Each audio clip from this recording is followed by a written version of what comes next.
Hello, dear ones. That's a nice little riff, isn't it? In jazz or blues, a short, attractive instrumental passage with a melody or chords can be called a riff. And that short, pretty passage comes from a man who had many pretty musical ideas, but about whom rather little is known.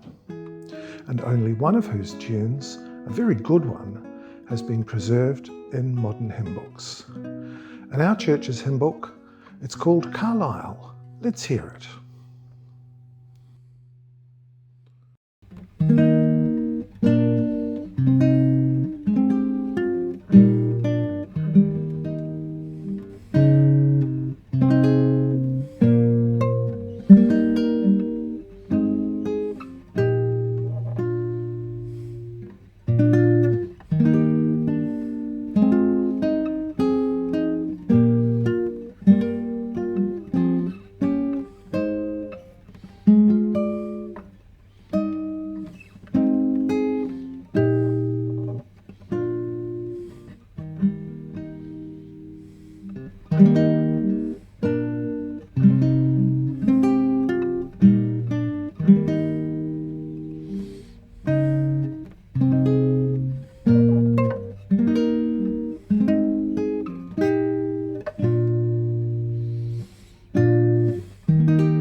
So, welcome hymn lovers, music lovers and poetry lovers.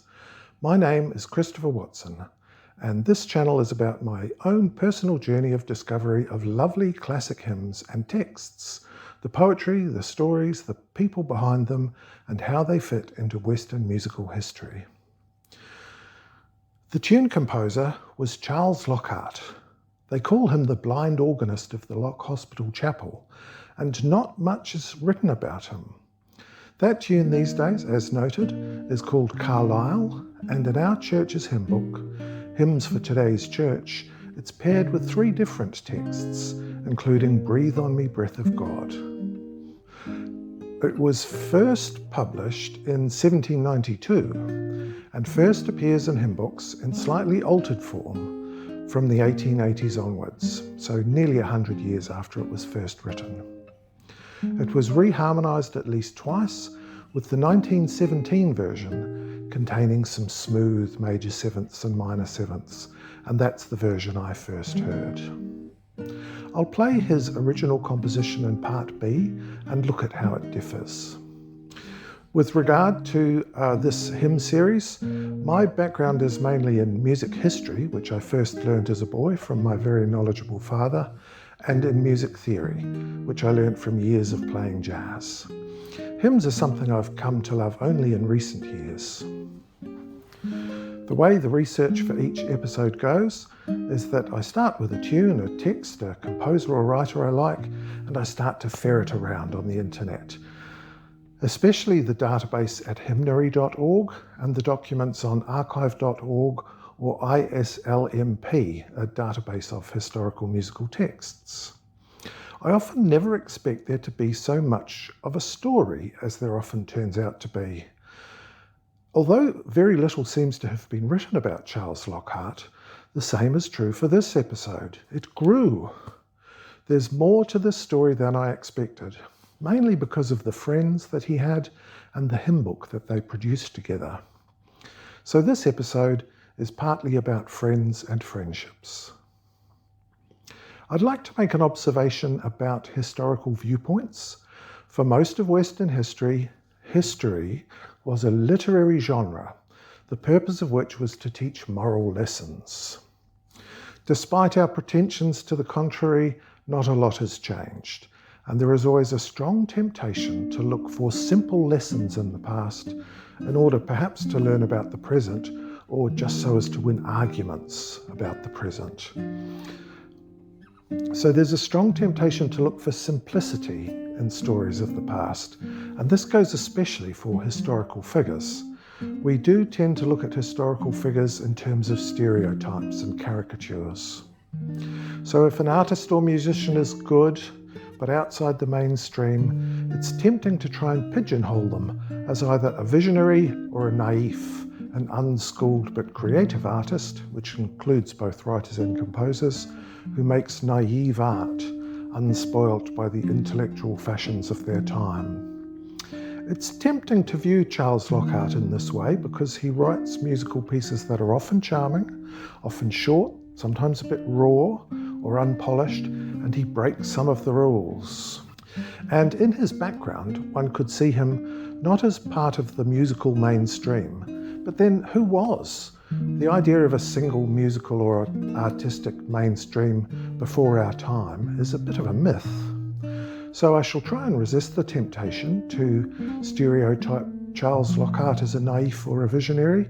He's interesting, different, and he wrote some very pretty music. The little that is known about Charles Lockhart's life seems to come mainly from one book, Hymn Texts and Their Story, by James T. Lightwood from 1905. He writes, Charles Lockhart was the first organist of the Lock Hospital and was for some years associated with the Rev Martin Madan in the musical arrangements at that place. Though blind from infancy, he was a clever musician and was especially noted for his success in training children's choirs. He then mentions that Charles Lockhart's music was sometimes sold as single sheets, and finally says, he published another set of hymn tunes about 1810, none of which has survived. We know a little more. We know his appointments, meaning the jobs he had. He was first appointed as organist for the Church of St. Catherine Cree in London.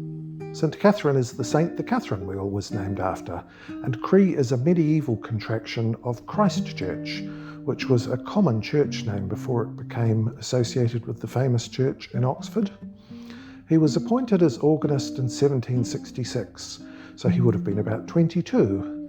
He stayed there until his death in 1815, aged about 70 or 71, although he had a few other positions, including some years at the Lock Hospital Chapel. He was married to Henrietta Truman in 1769, with issue, it says, meaning they had a child or children. So those are all the facts, but from here we can draw some inferences and make some suppositions. Firstly, organist was an important position in those days and was often held by trained ministers, and Charles Lockhart was neither ordained nor university educated, so he must have been a good musician. This was before musical braille existed, and he would have needed to have known many hymns by heart, so he was clearly talented with a good musical memory and must have had some musical education, perhaps from one of his parents. At some point during this period, when he was still a young man, Charles Lockhart made friends with the Rev Martin Madan.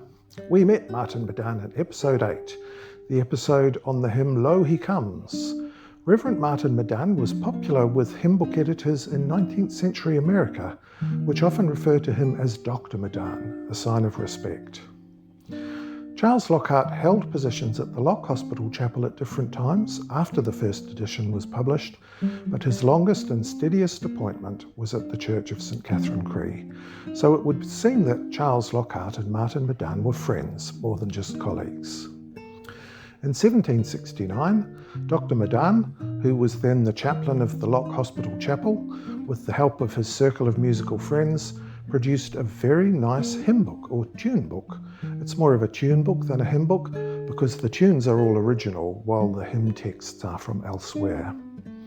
The musical scores are beautifully engraved, and its original title was A Collection of Psalm and Hymn Tunes Never Published Before, although it's sometimes just called the Lock Hospital Collection.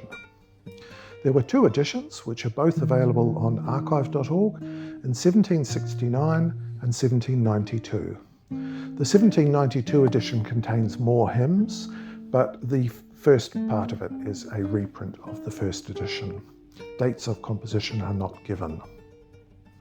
There were a number of contributors to this hymn book. The whole story behind it is interesting, and there's some lovely music in it, including some that is now well known. So I'll do at least one more episode later at some point featuring other contributors. Felice Giordani wrote his famous hymn for the Lock Collection tune book. The tune Helmsley makes its first appearance in the form that we know it, as well as many other tunes by Dr. Madan.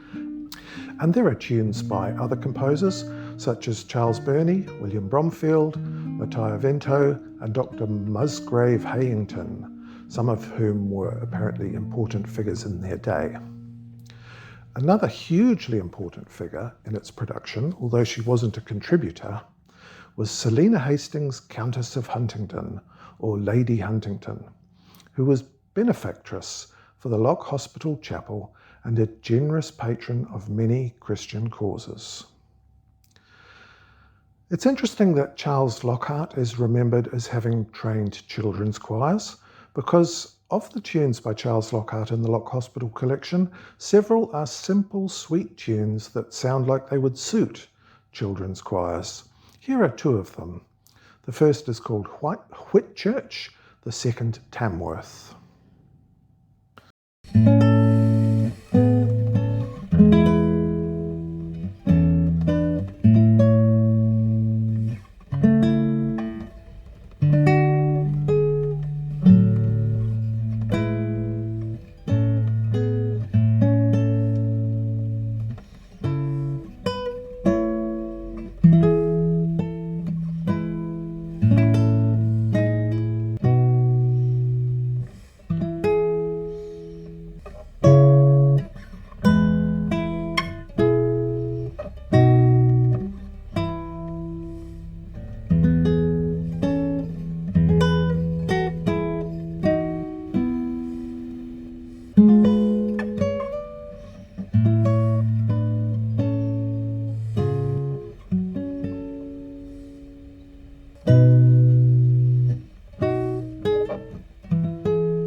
Whitchurch has dotted quavers, the skipping rhythms we talked about in episode 8.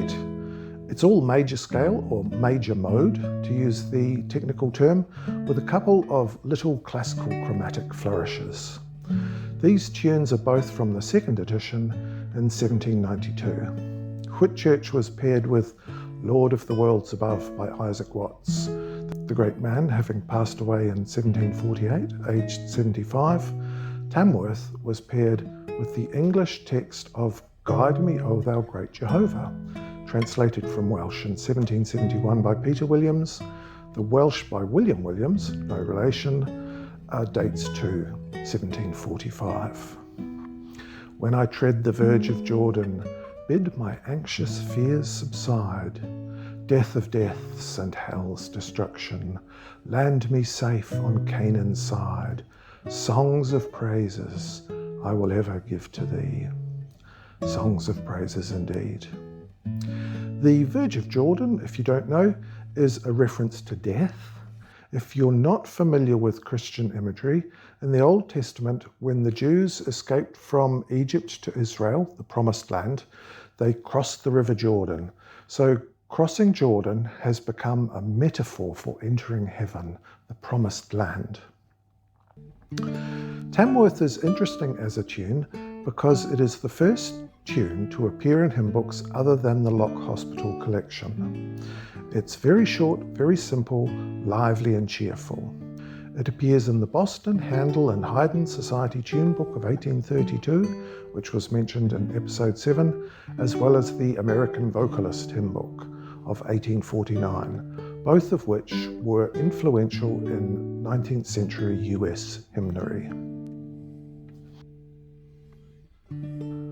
The Lock collection also contains quite a number of longer pieces, longer than hymn length, though not especially long for music generally at this time. The concept of combining pieces of music into suites began during the Renaissance, earlier if you consider masses. Indeed, masses, oratorios, opera, music theatre like the Fairy Queen could be long, but they were held together by a narrative or a liturgy, not purely musically, the way, for example, a Mozart sonata is.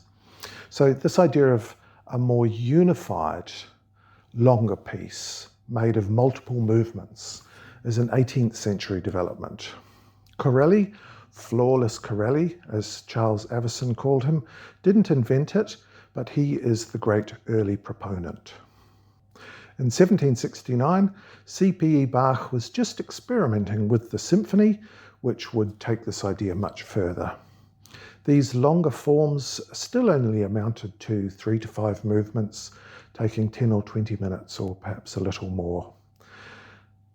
In the Lock Hospital collection, the Friends were also experimenting with similar forms. One of these, in the 1769 edition by Charles Lockhart, is called St. Catherine Cree, the name of Charles Lockhart's church. In hymn terms, it's a long piece with 4 short sections or movements. The first movement modulates from E major to B major. The second movement is what's called a Sicilian adagio, to be played slowly and very freely. The third movement is a variation on the first, and the fourth movement is called a chorus, so intended for a choir, and it uses staggered voice entry with some imitation, meaning some phrases that are the same for each voice but coming in at different times. This is an effect used in fugues, but this is not a fugue. Anyway, let's hear it. The first, second and fourth movements. Apologies that it isn't played more expertly.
It's an artful piece. In some respects, it uses compositional techniques that are fashionable, modulation, using themes across movements and so on. But Charles Lockhart has his own style. To use a term from jazz music, he can be quite funky. He sometimes uses unexpected, short rhythmic sequences, dramatic and catchy instrumental fills, and unexpected phrase lengths. Typically unexpectedly short phrases, which is most unusual in an era where composers were much more likely to use balanced phrasing or to extend phrases. And Charles Lockhart likes to vary the thickness of his harmonies, sometimes using harmonies that are quite thin and stark, although it's hard to demonstrate this on the guitar because I often have to leave out parts of the harmony anyway. St. Catherine Cree was paired with Isaac Watts' hymn To God the Only Wise, which finishes with these lines. To our Redeemer God, wisdom and power belongs, immortal crown of majesty and everlasting songs. The background to all of this is the first Great Revival, although that term Great Revival is a later term, which was a period of great religious activity that began in the early 18th century. The 18th century was the era of the immensely important hymn writers Isaac Watts and Charles Wesley, and later of William Cowper and John Newton. Hymn writing became huge in this time. There was much excellent hymn poetry written, and many souls were brought to Christ by beautiful hymns. Charles Wesley was an Anglican, as were most Methodists then. The Methodists had not yet split from the Church of England, although there were Calvinist Methodists. Isaac Watts was what they call a dissenter, an English Protestant outside of the Church of England. Reading about Protestantism at this time, it may seem quite divided, but it would be wrong to imagine many squabbling sects. There was a diverse array of sincere people following different teachers and religious leaders with different perspectives, but also broadly similar in belief. Most denominations accepted the theology of the Nicene Creed. For example, there were very few denominations that didn't accept the Holy Trinity. They were all much more orthodox and similar than Christian denominations in our time. One believer might move from one church to another and remain friends with others. And the Lock Hospital collection uses texts from both Anglican and dissenting hymn writers. The main theological difference was between Calvinists, which includes Presbyterians, and non-Calvinists, especially the Arminians. The difference hinges on ideas around being saved by faith and how this is affected by sin. Calvin, of course, also believed in predestination, and as a consequence of this, in the elect, a set of believers who were predestined to be saved. And there were some Calvinists within the Church of England. Methodism, as the name suggests, promoted a method or lifestyle. In a sense, it was a more moderate and reasonable form of the earlier Puritanism. It asked believers to change their lives and live a Christian life methodically, praying, reading the Bible regularly, helping the unfortunate, observing moral discipline, and so on. The early 17th century conflict between Protestant denominations had greatly lessened. There were disagreements, but the 17th century idea of viewing those with theological differences as enemies was greatly diminished.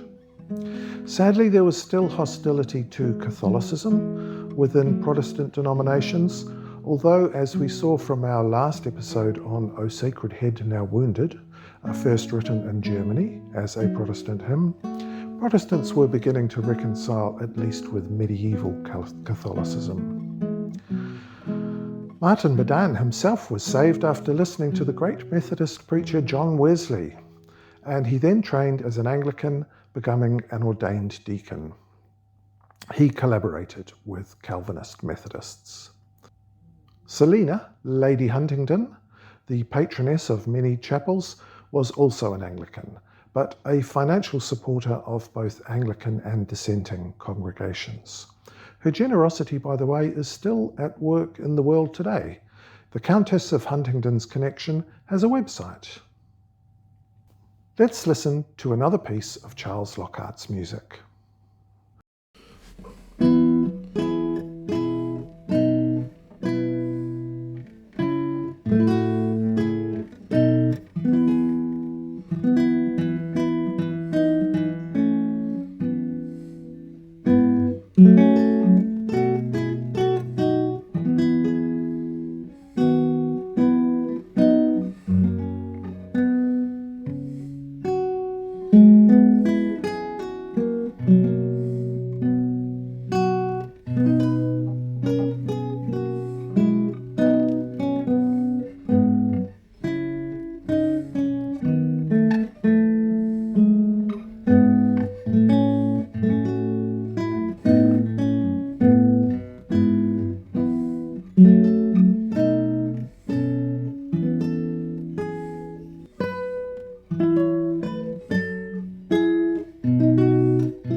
That tune is called Rushton, and it comes from the second edition of the Lock Collection tune book.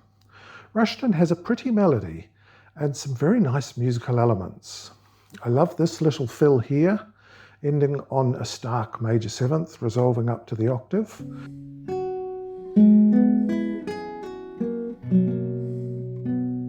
With just the tonic in the major seventh and no other harmony notes. From bar 15 to 21, there's some interesting use of contrasting bass, like the G in the bass under what are basically A chords. In a phrase that finishes with a nice D suspended fourth to D major, it gives a lot of life to an already sweet melody.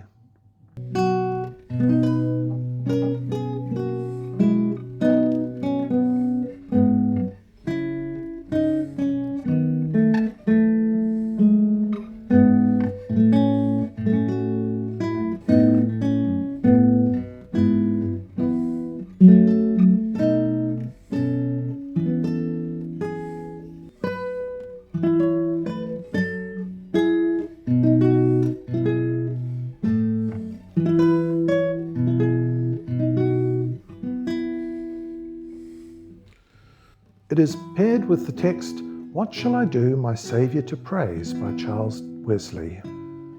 How happy the man whose heart is set free, the people that can be joyful in thee. Their joy is to walk in the light of thy face, and still they are talking of Jesus' grace. Their daily delight shall be in thy name. They shall as their right thy righteousness claim. Thy righteousness wearing, and cleansed by the blood, bold shall they appear in the presence of God. The hymn preaches good orthodox Christianity, mentioning grace and righteousness, but is marked by the frequent mentions of being happy, with words like happy, joy, joyful, delight, bliss, and gladness. This is notable about this era. There are a lot of happy hymns. A lot of hymn poetry is rather sad, and a lot of hymn music is sad. There is, of course, sad poetry and music from this era, but I find it generally less sentimental and less sad than other eras. And the Locke collection book in particular is infused with joy, both in the texts they have chosen and the music written for the texts. It's a wonderful hymn to a nice tune. Pardon me while I try to sing part of it.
Okay, dear ones, let's pause there.